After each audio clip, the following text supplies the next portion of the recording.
I lived in a world where you had to go through a labyrinth and there were kind of dancing mice telling you which direction you should go.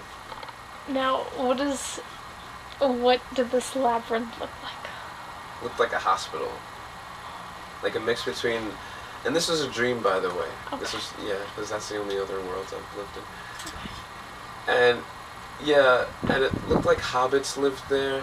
I just remember that really clearly. This was freaky, actually. Let me tell you about this. So I'm in this hospital dream scene, and I'm at like a birthday party or something, and I like get up to go to the bathroom, and I go to the bathroom, and I'm in this labyrinth hospital thing, and I'm following this nurse around, and I'm trying to get out or whatever, and then on my way out, I'm going alone, and I go into like this area where it's like a blue room, and you've got these doors, and they're like round half-circle doors, and like people's shoes outside them. So it reminded me of hobbits, because there's like a door up here and a door down there and stuff.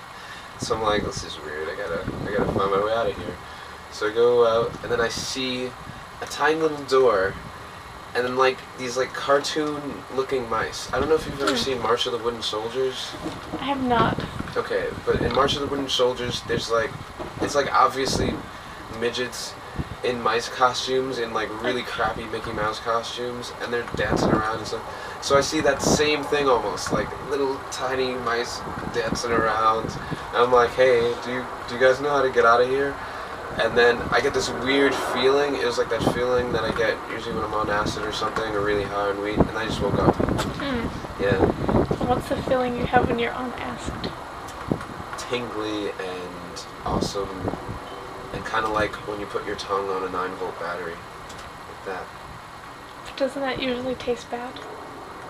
Yeah, it's not as strong as that, but it's that weird metallic tingling on your tongue. Really? Yeah. I think that's real. I think so too. Yeah, I've like looked a lot into lucid dreaming. I've only had one lucid dream, and it was completely random, and it was around the time when I first started. But the whole concept is like mind-blowing to me, because it's like you're a computer. Your brain's a computer. No, that's a bad explanation. It's like your brain can make chemicals. Your brain makes chemicals all the time. To see the color red, it requires your brain to make a certain chemical, blah, blah, blah.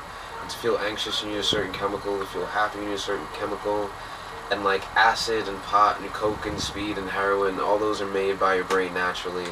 And just taking the drugs like triggers them. So you can go in your dream and you could like smoke pot, and I have to smoke pot in my dreams, and I'm high in my dreams. You don't think, oh, this is a dream pot, this doesn't work. You think, you're smoking actual pot, and you're like, oh yeah, I'm high, because that's how it is. You're just high, and like, people wouldn't be able to sell drugs anymore. People wouldn't be able to sell sex anymore. People wouldn't be able to sell entertainment. People would just be like, oh, I'm just gonna go to sleep and like go to Six Flags for 8 hours and stuff. And then maybe when people woke up, they would like do something really, really interesting and unique with their life. Because it'd be like, okay, I run around and I have all these unlimited powers at night, and like during the day, the fun of it is like that I can't do all these amazing things and I can't fly around. So I'll try to make amazingness out of dirt. Nothing. I got it. It's intense. I like to go into another level of life. I know. And I like watching Fantasia while doing so. Yeah, dude. I think pot is like just as good as acid. I don't know, I haven't tried it. Anything else? Yeah, it's all the same. Don't let anyone fool you. Except for like the really hardcore stuff like ayahuasca and what do you call it, peyote. Oh, like yeah. that kind of vision quest shit where you completely like lose your footing in reality, and you're like scary. You're like in Kingdom Hearts or something. Wow. I don't even think you'd be scared because you'd forget. Okay, when I took mushrooms, like or like the first time I tripped on psychedelics, like you forget you took something and you forget you had a life, and that there was anything other than like swirling randomness around you.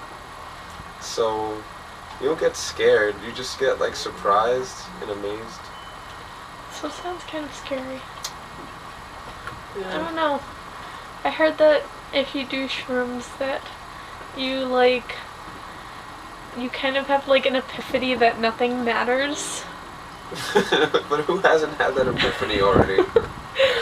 Isn't that the epiphany that everyone has all the time? I think so. But I'm just people fly like planes into buildings. when they do shrooms. No, I mean like normally, like that's the True. normal state of being. People are like, True. oh, let's make more let's make weapons that can blow up everything on the planet, so we can defeat our enemies. I don't really get that. Yeah, I'm so confused. they didn't take shrooms. They did not take shrooms. They did not. I think shrooms helps you get in touch with the nothing matters in a positive way, because there's a positive and negative. There's like nothing matters, so fuck everything. I'm gonna go all Columbine on people, and there's like nothing matters, so I'm not gonna get like worried about stuff. So, but you could also be like nothing matters. I'm not gonna worry about stuff. I'm gonna go live in the woods and like eat berries and just ignore everything. Didn't you want to do that? The screaming wheats. Yeah. What? With the commune idea? No, didn't you guys want to go to like The Appalachian California? Trail? I asked Greg about the Appalachian Trail like a couple days ago. What is the Appalachian Trail? It's this, it's along the Appalachian Mountains. It goes from Maine to Florida. But and on this trail there's this canary reed grass. I'm sorry, keep burping. It's a bad habit. It's alright. It's my body just does. I burped things. too, but I haven't drank anything. So. Oh, I didn't drink anything either. I drank hot water. Yeah, maybe there's steam in my stomach. Just trying to escape. Yeah. There's this, okay, canary reed grass, right? It has DMT in it. Yes. And do you know about DMT already? I think so. Okay, I'll explain it for the camera. Yes. Yeah. DMT is this chemical made by your pineal gland, which is also known as your third eye. And it's how you dream, it's how you daydream.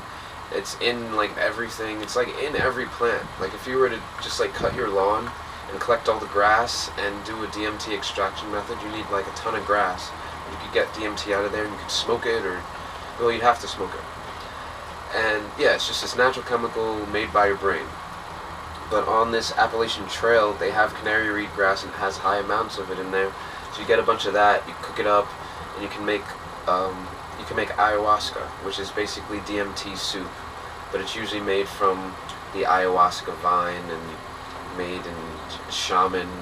They chant and they, tent with smoke. Yes. That whole thing. So it's that kind of thing. So we were talking about going on the trail. I think Greg just wants to walk and do something. I'm down for that too, but I think the drugs are a big motivating factor in it for me. Of course it is. Yeah. I mean, I don't mean that in a bad way. No, it's not bad. I like to say all the time that I'm a drug addict and that Greg and Adam are drug addicts, because I think it just puts it in a better perspective than just saying you want to smoke some pot, because that's not true. I mean, I don't think you're addicts. I think an addict is someone who is trying to escape from something else.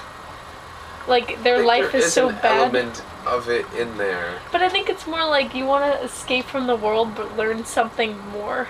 Yeah. More in depth. It's not like you want to escape from the world and then, go to the supermarket and knock like stands of toilet paper over. I think Stop running around my dog. I Anyway. don't know, okay. Yeah, so Yeah, I don't know if it's addict. there's just so often this kind of, okay, the intention with pot or with any kind of drug is like, let's smoke some pot. And it doesn't seem very like you're seeking truth or a higher understanding of your mind or the universe. It just seems like you're just looking for that minimal amount of feeling, because you'll be like, oh man, if I could just get that one hit, then I'd be good. It just seems to come from that energy and not like,